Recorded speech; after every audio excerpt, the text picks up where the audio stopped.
Hello, this is Reverend Don Lewis coming to you from the beautiful metaverse and more specifically from beautiful Danville, Illinois. Welcome to Midday with Reverend Don. I hope you're having a wonderful day.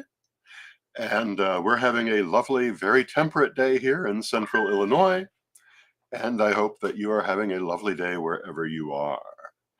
And today is the 1 year anniversary of the pre-Parliament parade in Chicago for the Parliament of World's Religions. And hello to Cassandra in the chat room. It's good to see you. I'm just going to have a little sip of coffee. Pardon my cough. I am recovering from a small cold, so I'm a little hoarse. I beg your pardon. Hello to Antonio in the chat room. It's good to see you.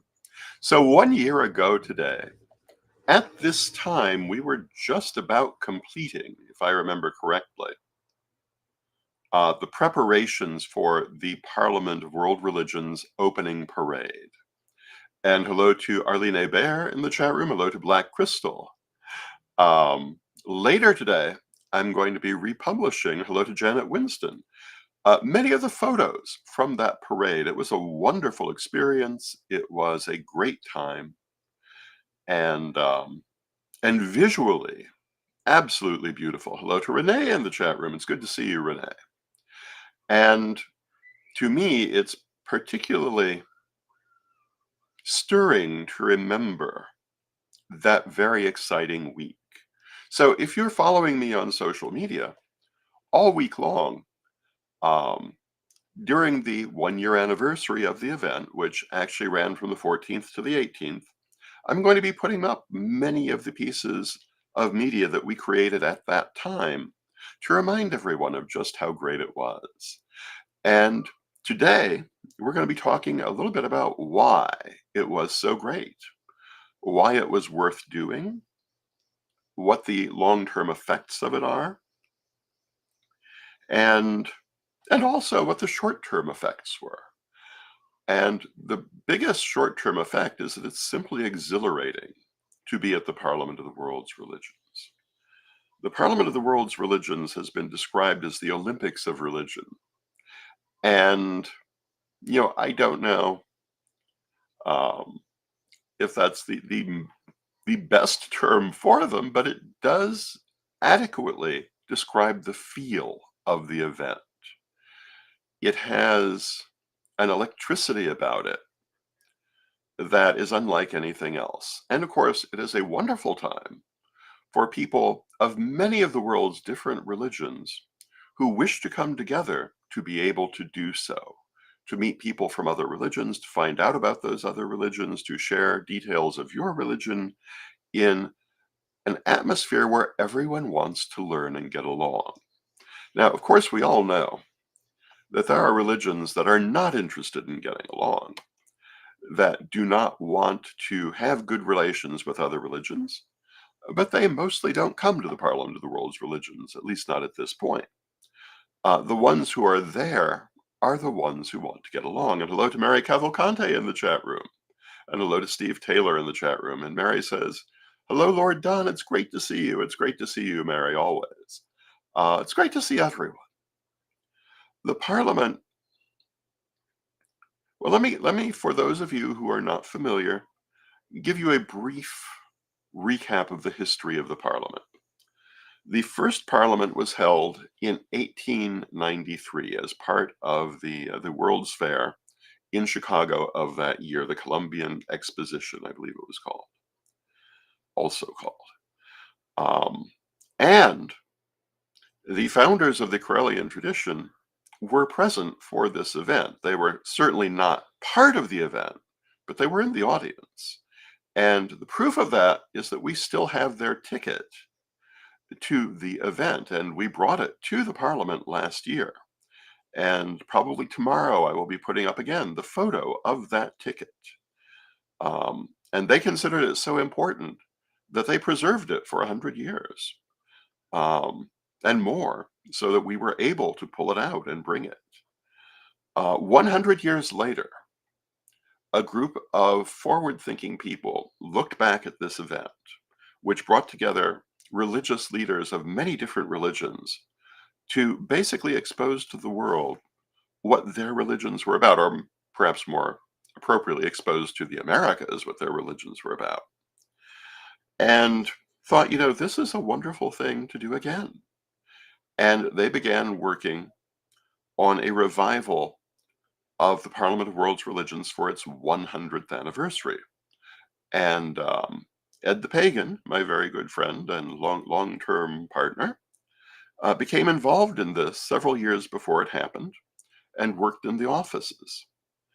And so he had a front row seat for everything that happened and was very much part of that first modern parliament in 1993, which was a wonderful transformative experience for him and for, I think, most people who were involved in it.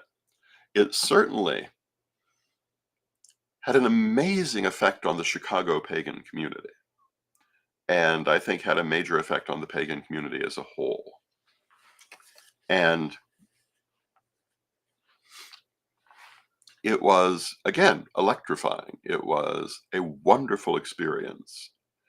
And many of the individual things that happened during that parliament were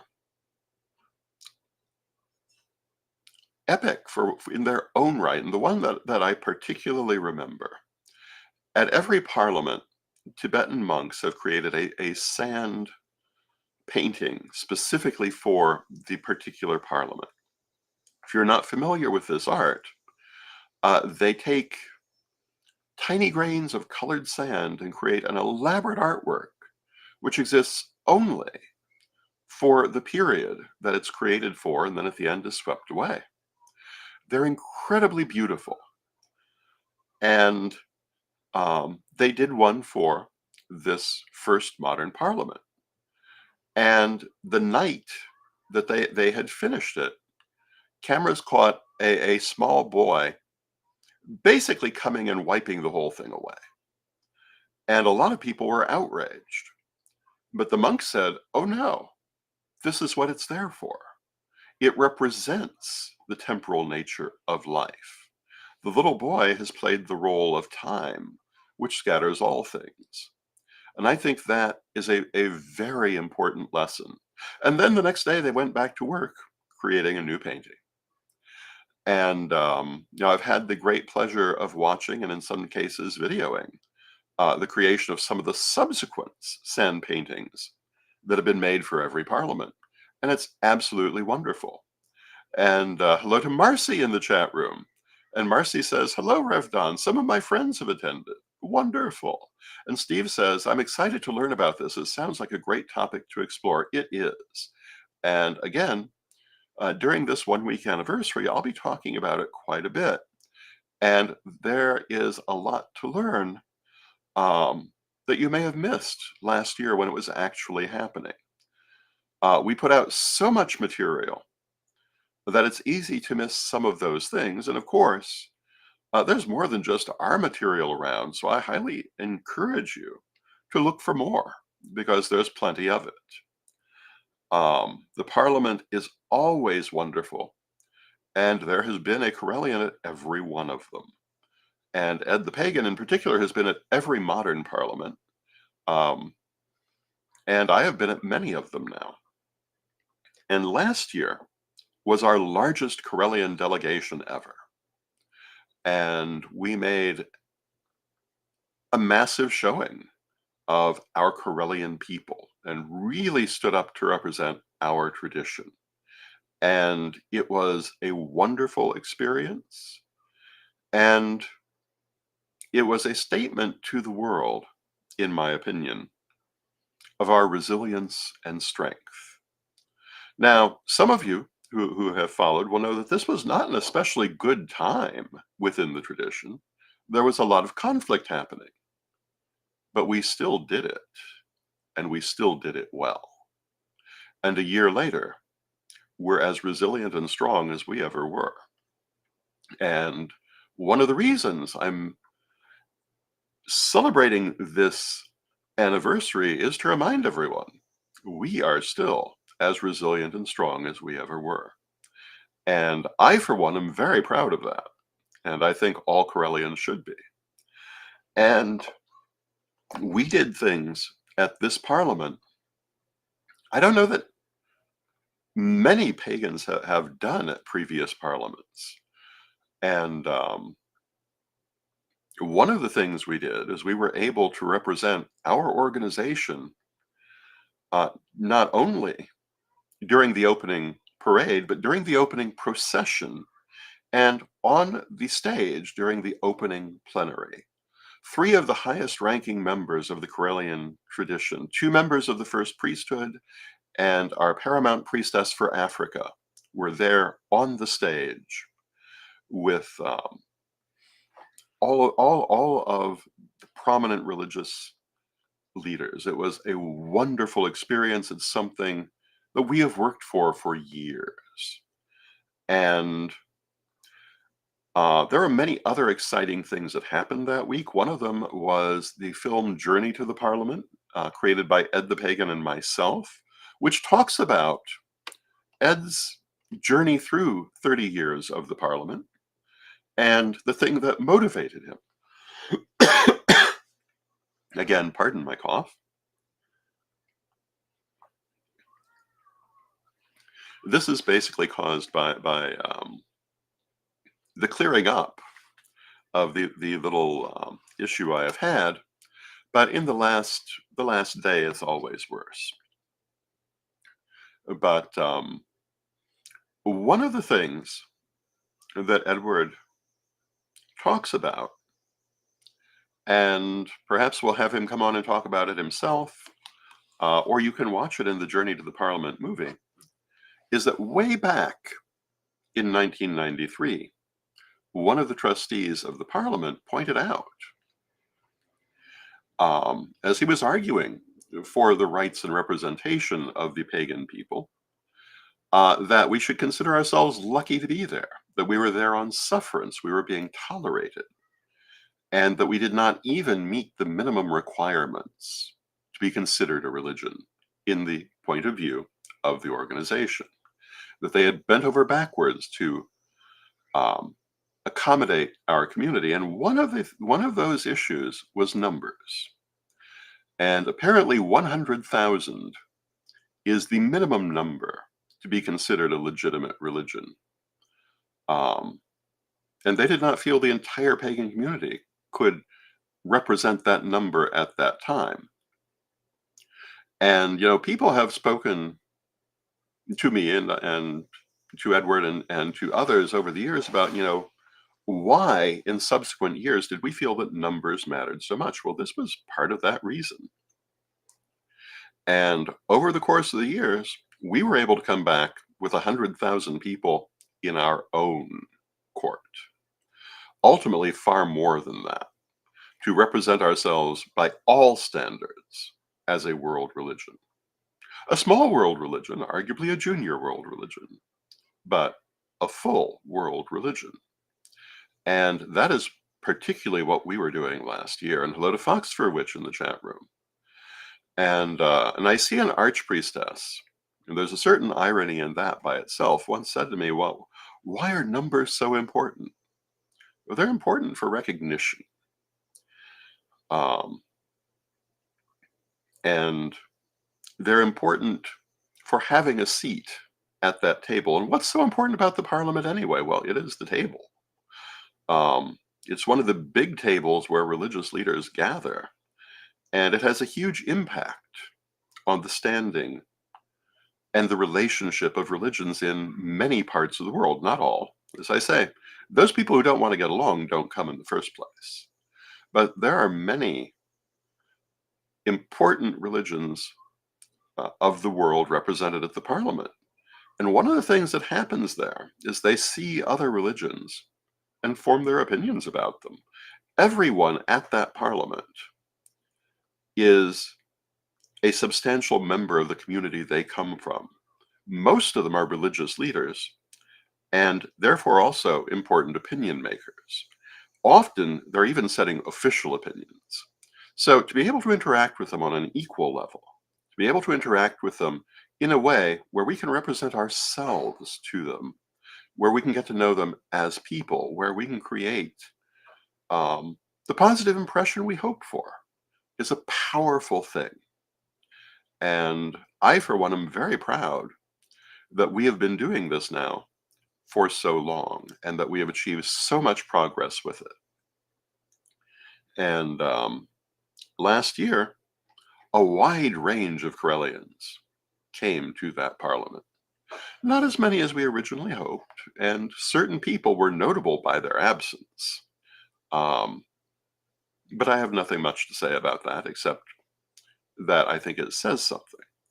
But those who came, in my opinion, are the ones who mattered. They were the ones willing to stand up, willing to be counted, willing to express themselves.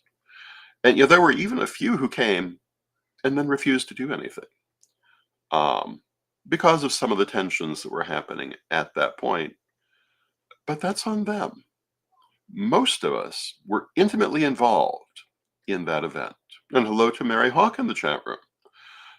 Intimately involved in interacting with other religions, other religious leaders, presenting at the parliament, taking part in presentations, taking part in rituals, taking part in programs, having conversations on the floor.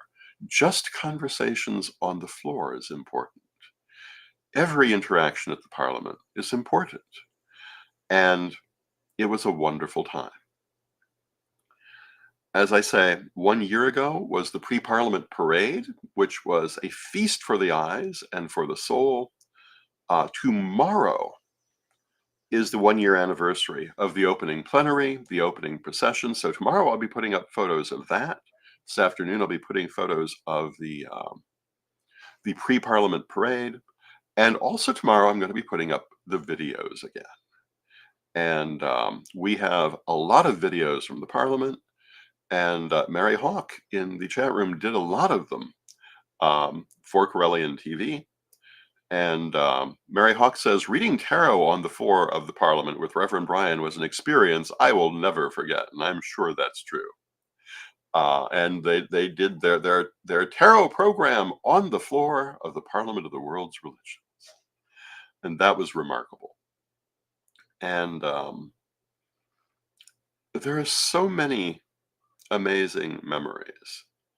Um, Now, Arlene Hebert, who also did some wonderful interviews, asks, did they announce when the next one is going to be? They have not yet.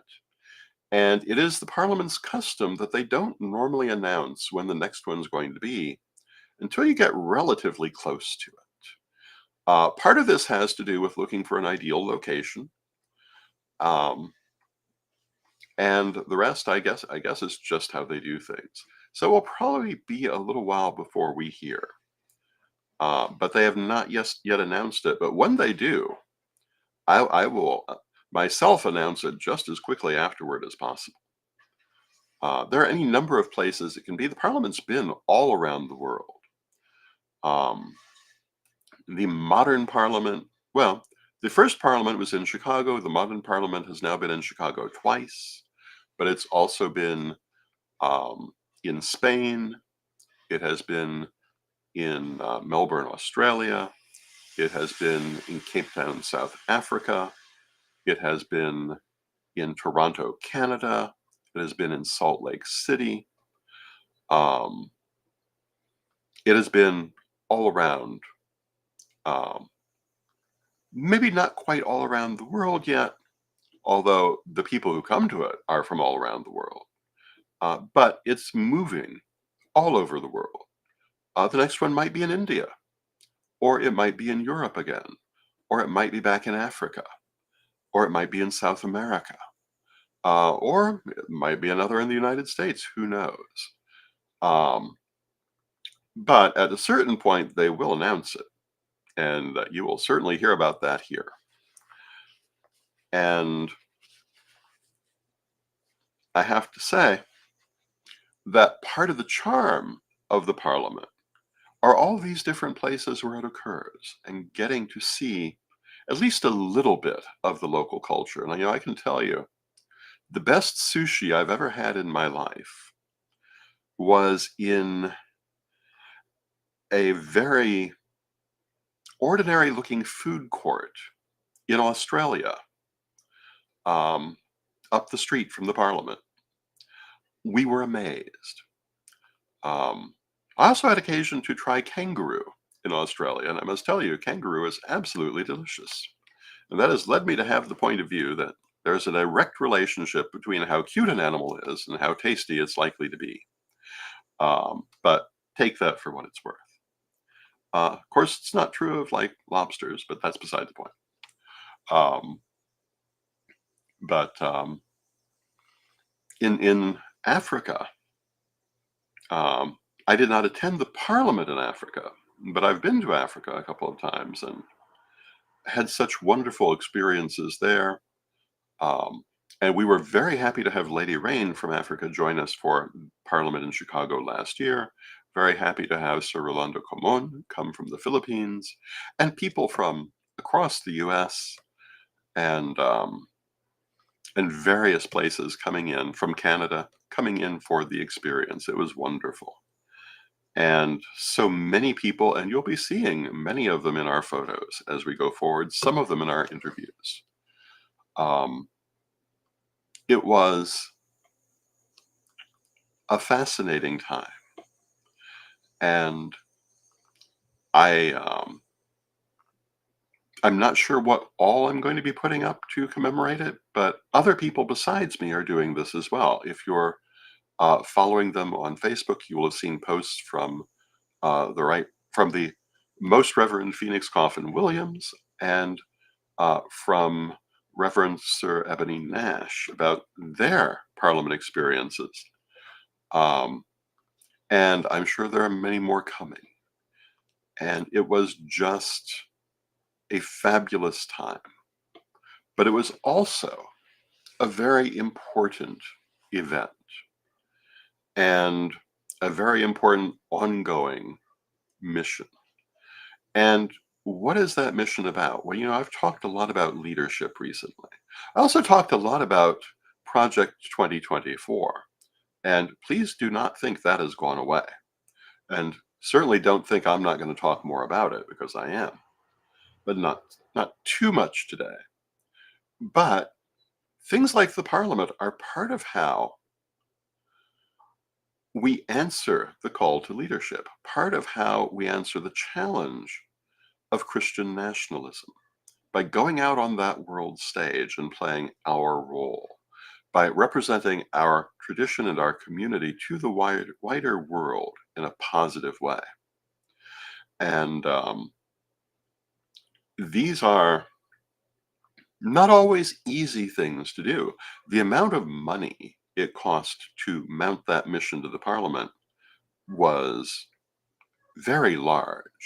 Part of what did it was a telethon that took place earlier last year that raised a great deal of money. There were other things that raised money for it as well.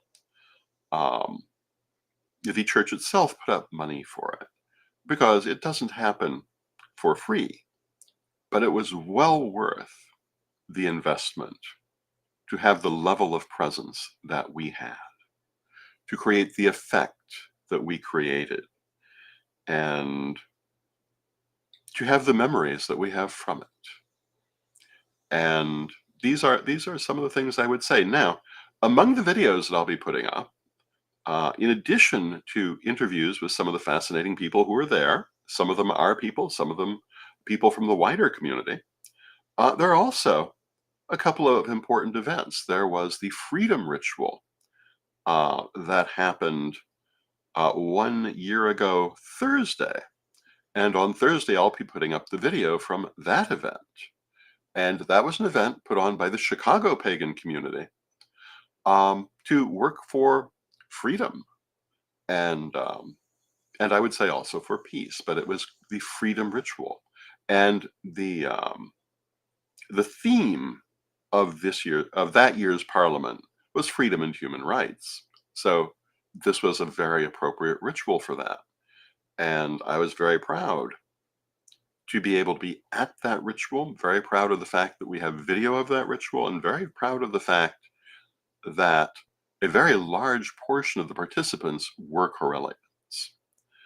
Um, we also did a lustration, a regional lustration at the Parliament. Not the first one we've done there, but we did one.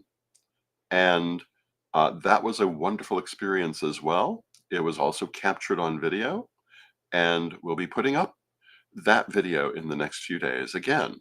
So you can take part again in all of these different wonderful experiences, as well as a very large number of photographs that I'm both looking forward to putting up and slightly dreading the amount of posting involved, but they're worth remembering. It's worth celebrating that we did this thing.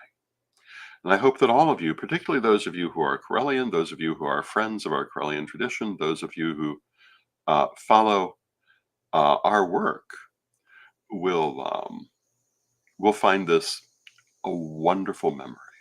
Now, Mary says, will you be in Buffalo this year for the regional illustration? And yes, I will be in Buffalo this year. I will be there for the regional illustration. I'm expecting, I will also be in the regional illustration happening later in the year here in Illinois.